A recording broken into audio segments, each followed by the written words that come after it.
Hello बच्चों, केंद्रित academy में आपका स्वागत है। उम्मीद है कि आप स्वस्थ होंगे, मस्त होंगे और बोर्ड के प्रिपरेशन में लग गए होंगे, क्योंकि अब बहुत कम दिन बच गया है और आपने डिसाइड किया होगा कि भाई पिछले साल छोड़ो, नए साल में पढ़ेंगे। तो नए साल में भी पढ़िए और ये है कि नहीं, सरस्वती पूजा बाद पढ़ेंगे, 26 जनवरी बाद पढ़ेंगे, तब तक आपका एग्जाम आ जाएगा। ठीक है, तो आप हमारे वीडियोज़ को आई थिंक आप देख लिए होंगे और ये हमारे हेरिडिटी एंड इवोल्यूशन चैप्टर का लॉन्ग टाइप क्वेश्चन है, जो कि पार्ट 1 है। इसके बाद पार्ट 2 आएगा।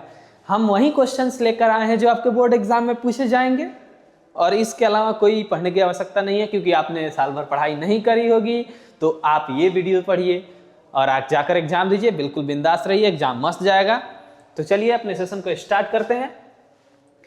ठीक है, क्वेश्चन नंबर फर्स्ट की ओर बढ़ते हैं। क्या है भाई क्वेश्चन नंबर फर्स्ट? पढ़ते हैं। Explain sex determination. क्या है? Explain sex determination in human being with a need diagram. ठीक है, नीड डायग्राम मतलब सेक्स डिटर्मिनेशन ह्यूमन बीइंग में कैसे होता है, हमें उसको एक्सप्लेन करना है। सेक्स डिटर्मिनेशन मतलब क्या होता है कि भाई जो फिटस होगा, बच्चा होगा, वो मेल होगा या फीमेल होगा। ठीक है, तो मेल या फीमेल डिसाइड करने का रिस्पॉन्सिबल कौन है? तो मेल और फीमेल डिसाइड करने के लिए रिस्पॉन्सिबल स्पर्म है। तो स्पर्म किसके पास होता है? मेल के पास होता है। यानी कि फादर रिस्पॉन्सिबल होता है कि बच्चा मेल होगा या फीमेल होगी। ठीक है, तो वही हमसे पूछा गया कि आप कैसे डिटरमाइन करेंगे। तो जैसा कि आप जानते हैं कि मेल के पास XY क्रोमोसोम स्पर्म में होता है और फीमेल के पास ओवम में क्या होता है भाई? XX होता है। तो X और Y अगर मिलेगा तो मेल बनेगा, अगर XX क्रोमोसोम आपका फर्टिलाइज मिलेगा तो वो क्या बनेगा? फीमेल बनेगी। ठीक है, तो वही यहाँ पे डिफाइन किया गया है। तो आप एग्जाम्स में कैसे लिखेंगे, इसको कैसे यूज करेंगे, आपको अगर एग्जाम में किस वर्ड को यूज करेंगे सुटेबल रहेगा, आपके एग्जामिनर खुश हो जाएगा कि भाई बढ़िया बच्चा लिखा है, नंबर दे देते हैं, तो आप ऐसे ही लिखिएगा। ठीक है, तो चलिए अपने आंसर्स को डिस्कस करते हैं। आंसर क्या है भाई? कि sex determination in human is controlled by sex chromosome X and Y। Sex chromosome X और Y के द्वारा कंट्रोल किया जाता है। ठीक है, X और Y जो कि क्रोमोसोम है। ठीक है, क्या है? Female having XX chromosome, female के पास कौन सा क्रोमोसोम होता है? XX क्रोमोसोम होता है। और मेल के पास, जैसे मैंने बताया कि मेल के पास XY क्रोमोसोम होता है। ठीक है, क्या होता है? And male having XY chromosome. Mother always produce X type ovum. ठीक है, X टाइप ओवम, यानी कि मेल जब भी प्रोड्यूस करेगी तो उसमें X टाइप ही ओवम जाएगा, दूसरा कोई नहीं जाएगा, क्योंकि उसके पास दोनों क्या है? XX क्रोमोसोम है। ठीक है, अगर फादर प्रोड्यूस करता है तो फादर प्रोड्यूस करेगा तो उसमें X भी जा सकता है, Y भी जा सकता है। ठीक है, जा सकता है, इसमें कई सारे पॉसिबिलिटी चांस बन सकते हैं। ठीक है, तो क्या हो जाएगा भाई? Father produce 2 type of sperm. कौन कौन से sperm? X sperm and Y sperm. X sperm and Y sperm. X sperm जाएगा तो भाई यहाँ से फीमेल से X, मेल से X, यानी कि फीमेल होगी, बच्चा जो होगा फीमेल होगी। अगर मेल से Y, इधर से तो X कंफर्म आएगा, तो क्या हो जाएगा भाई? मेल होगा। ठीक है, अब सेक्स कैसे डिसाइड होता है? सेक्स डिसाइड कैसे होता है? How sex is decided? Sex कैसे डिसाइड करेंगे भाई? तो पढ़िए, पढ़ते हैं। क्या है भाई? कि X sperm fertilize ovum, ovum को फर्टिलाइज करता है। ओवम क्या है भाई? यहां भी X रहता है। अगर X स्पर्म ओवम को फर्टिलाइज करेगा तो क्या बनेगा? चाइल्ड विल बी XX, यानी कि फीमेल। चाइल्ड क्या हो जाएगा भाई? फीमेल हो जाएगी।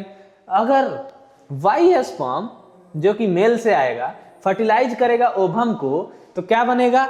X और Y, X और Y से क्या बनेगा भाई? मेल बनेगा, मेल बनेगा। ठीक है, अब क्या है कि father decided the sex of the child. कौन डिसाइड करता है? जैसे कि मैंने पहले ही बताया था कि फादर रिस्पॉन्सिबल होता है कि चाइल्ड का सेक्स क्या होगा, ना कि मदर। ठीक है, because only the father can give either X और Y क्रोमोसोम, क्योंकि क्या है? फादर ही है जो कि X और Y क्रोमोसोम दोनों दे सकते हैं। ठीक है, तो फादर पे डिपेंड करता है कि भाई इनमें से जो क्रोमोसोम जा रहा है वो X है या Y है, क्योंकि मदर से तो 100% भाई श्योर है कि X ही आएगा, चाहे कुछ भी हो, एनी कंडीशन। ठीक है, कंक्लूजन क्या निकला भाई? कि sex of the baby depend upon the sperm, hence the father determines the sex of the child. तो फादर ही डिटरमाइन करेगा। और एग्जाम में आया आपके कि डायग्राम बनाना है, डायग्राम बनाना है, तो बिल्कुल चिंता नहीं करिए, आप देखिए इस डायग्राम को, मदर के पास क्या क्या है, एक्स एक्स है, मदर के पास एक्स एक्स है, फादर के पास वाई वाई है। तो गैमेट कैसे बनेगा, गैमेट क्या बनेगा, एक एक्स और एक एक्स और वाई, क्या हो गया, अगर मदर से आया एक्स फिर फादर से आया एक्स तो क्या बनेगा, ये बेबी फीमेल, फीमेल, अगर फादर से आया वाई, मदर से आया एक्स तो बेबी जो बनेगा वो क्या होगा भाई, मेल, मेल। ठीक है, तो यही बस आप इतना लिखिए, इतना लिख दीजिएगा, बिल्कुल आपको 5 में 5 नंबर मिलेगा, क्योंकि लॉन्ग टाइप 5 नंबर का आता है। ठीक है, तो चलिए क्वेश्चन नंबर 2 की तरफ बढ़ते हैं, जो कि बहुत इंपॉर्टेंट क्वेश्चन है भाई। ये आपको शॉर्ट में मिलेगा, लॉन्ग में मिलेगा, ऑब्जेक्टिव में मिलेगा, कहीं भी मिल सकता है। ठीक है, तो क्या है भाई, differentiate between inherited trait and acquired trait with example. Example के साथ इनहेरिटेड ट्रेट और एक्वायर्ड ट्रेट में क्या डिफरेंशिएट बनाना है, यानी डिफरेंस बताना है। ठीक है, एक्वायर्ड ट्रेट क्या है, एक्वायर्ड ट्रेट जो हम अपने लाइफ टाइम में एक्वायर करते हैं, सिक्स पैक मसल, ठीक है, ये हमारे लाइफ टाइम में रिक्वायर्ड करते हैं, जैसे कि फाइटर लोगों का बॉडी हो गया। ठीक है, और क्या है इनहेरिटेड ट्रेट, क्या है इनहेरिटेड ट्रेट, जो आपके कोई भी काम करने से नहीं होगा भाई, वो जेनेटिक आएगा, आपके फादर में जो होगा आप में होगा। ठीक है, वो जेनेटिक होता है। इनहेरिटेड यानी कि आप में इनहेरिटेड, वो जेनेटिक के द्वारा आया है, ना कि आपके मेहनत से आया है, वो पेरेंट्स के जेनेटिक से आपके जीन में आया है, तो वो इनहेरिटेड है। अगर आपके मेहनत से कुछ हो रहा है, सिक्स पैक बन रहा है, आपके फिनोटाइप फिजिकल अपीयरेंस में चेंजेज आ रही हैं, तो वो भाई क्या है, एक्वायर्ड ट्रेट है, एक्वायर्ड ट्रेट है। ठीक है, तो इसको कैसे डिफरेंशिएट करेंगे आप, बिल्कुल ऐसे लाइन बना लीजिएगा, एक तरफ इनहेरिटेड ट्रेट, एक तरफ एक्वायर्ड ट्रेट। ठीक है, तो आप फर्स्ट क्या लिखेंगे, pass from parents to the children through genes, मतलब पेरेंट्स से कहाँ पास हो जाएगा भाई, चिल्ड्रन में होता है, कैसे पास होगा, तो जीन से पास होगा। ठीक है, अगर ये क्या है, not passes to the next generation, यानी नेक्स्ट जनरेशन में नहीं पास होगा। आपका नॉलेज, आप बहुत बड़े विद्वान हैं, आप बहुत बड़े जानकार हैं, तो आप ही तक सीमित है, आपके बच्चों में नहीं जाएगी। हाँ, अगर आपका ब्लू आइज है तो आपके बच्चे में जाएगी, उसका अपीयरेंस अच्छा लगेगा। ठीक है ना, तो ना कि आपका वो सिक्स पैक बच्चे में जाएगा, नहीं जाएगा भाई, तो वो आपका एक्वायर्ड है, यानी कि वो पास नहीं होगा जनरेशन में, नेक्स्ट जनरेशन में वो आप ही तक सीमित है। सेकेंड क्या लिखेंगे, प्रेजेंट फ्रॉम बर्थ, यानी बचपन से होगा, क्यों भाई जेनेटिक है, ऑब्वियसली क्या होगा भाई, बचपन से होगा। ये क्या है, develops during life time, life time क्या आप ड्यूरिंग लाइफ टाइम आप डेवलप करते हैं। ठीक है, और क्या है, कंट्रोल्ड बाय डीएनए, डीएनए से कंट्रोल होता है। इनहेरिटेड ट्रेट किससे कंट्रोल होता है, डीएनए से, डीऑक्सी राइबोन्यूक्लिक एसिड, क्या होगा, डीऑक्सी राइबोन्यूक्लिक एसिड।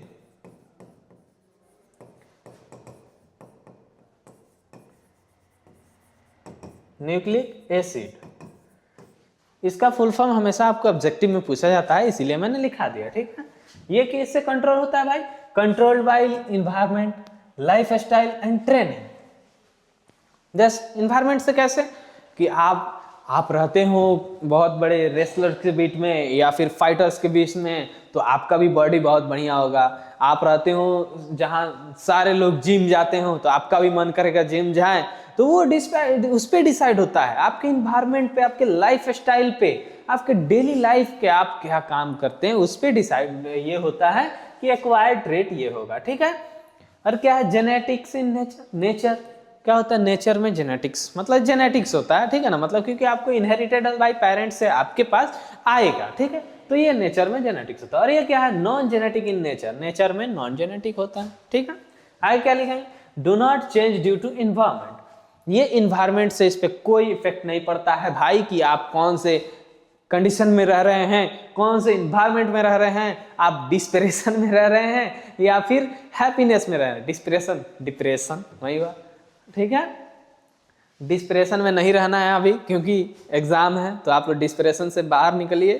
ठीक है, और एग्जाम पे ध्यान दीजिए, और हमारे चैनल को सब्सक्राइब करिए, वीडियोस देखिए, एग्जाम दीजिए, मस्त चिल रहिए। ठीक है, क्या है भाई, do not changes due to environment, environment से नहीं चेंज होता है। ठीक है, can change due to environment, ये इन्वायरमेंट से चेंज होगा, इन्वायरमेंट से चेंज हो जाएगा, ठीक है। टेक पार्ट इन इवोल्यूशन, ये इवोल्यूशन में पार्ट लेता है। इवोल्यूशन में पार्ट कैसे, ये एक सडन चेंज नहीं है, ग्रेजुअल चेंज है। मतलब क्या है कि धीरे धीरे जनरेशन में चेंज होगा, 1 2 3 4 जनरेशन बाद कुछ इफेक्ट दिखेगा, कुछ बदलाव दिखेगा। इसके एक एंटोनिम शब्द आएगा क्या, मान लीजिए एंटोनिम ही शब्द ले लीजिए, क्या, म्यूटेशन। वो म्यूटेशन सडन चेंज होता है और इवोल्यूशन क्या है, ग्रेजुअल चेंज है, ठीक है। ये इवोल्यूशन में पार्ट लेता है और ये क्या लेता है, do not take part in evolution, evolution में पार्ट नहीं लेता है। एग्जाम्पल इसका क्या हो गया भाई, ब्लड ग्रुप, आपके आंख का कलर, ठीक है, आपके आंखों का तारा नहीं, कलर तारा नहीं। और इसमें क्या होगा, मसल ऑफ द बॉडी, ठीक है। मसल आपका कैसे होगा, 6 पैक होगा, नहीं होगा, पतले दुबले होंगे, कुपोषण के शिकार होंगे, क्या होंगे, वो आपके इन्वायरमेंट पे यानी एक्वायर्ड ट्रेट पे डिपेंड करता है और इस पे इनहेरिटेड ट्रेट पे डिपेंड करता है। आपका ब्लड ग्रुप क्या रहेगा, ओ पॉजिटिव ओ निगेटिव क्या रहेगा। E colour, eye colour, sorry eye colour, आपके आंखों का रंग, आपके आंखों का रंग कैसा होगा ये डिसाइड होता है, ठीक है। चलिए क्वेश्चन नंबर 3 की तरफ बढ़ते हैं। व्हाट इज वेरिएशन, वेरिएशन क्या है, how does variation lead to evolution. Variation क्या है, वेरिएशन मतलब कि एक ही स्पेसीज में 2 इंडिविजुअल का कैरेक्टर अलग हो जाता है। एक ही स्पीसीज का 2 इंडिविजुअल होगा, उसका कैरेक्टर अलग हो जाएगा तो उसे वेरिएशन कहते हैं। अब ये कैसे वेरिएशन में, मतलब क्या जेनेटिक्स इसका क्या होगा भाई, इवोल्यूशन में कैसे टेक पार्ट करता है, ये उसको देखना है, ठीक है। तो चलिए हम इसको पढ़ते हैं, ज़्यादा कोई हार्ड नहीं है और एग्जाम में आसानी से पूछा जाएगा। आपके 2 नंबर में पूछ लिया जाएगा what do you mean by variation, तो आप कैसे लिखेंगे, the differences in character among the individual of same species. यानी कि इंडिविजुअल में, सेम स्पेसीज के इंडिविजुअल में कैरेक्टर में अगर डिफरेंस आ जाता है तो उसे क्या कहेंगे भाई, कॉल्ड वेरिएशन। अब वेरिएशन होने का कारण क्या है, कारण क्या हो सकता है, फर्स्ट में तो जीन म्यूटेशन, जीन म्यूटेंट हो जाए, जीन में म्यूटेशन आ जाए तो वो आपका फर्स्ट कारण हो जाएगा क्या भाई, वेरिएशन का। सेकंड क्या है, सेक्सुअल रिप्रोडक्शन, ठीक है। थर्ड क्या है, crossing over during meiosis, meiosis cell division के समय उसमें क्रॉसिंग ओवर। और क्या है, इन्वायरमेंटल फैक्टर्स पे डिपेंड करता है।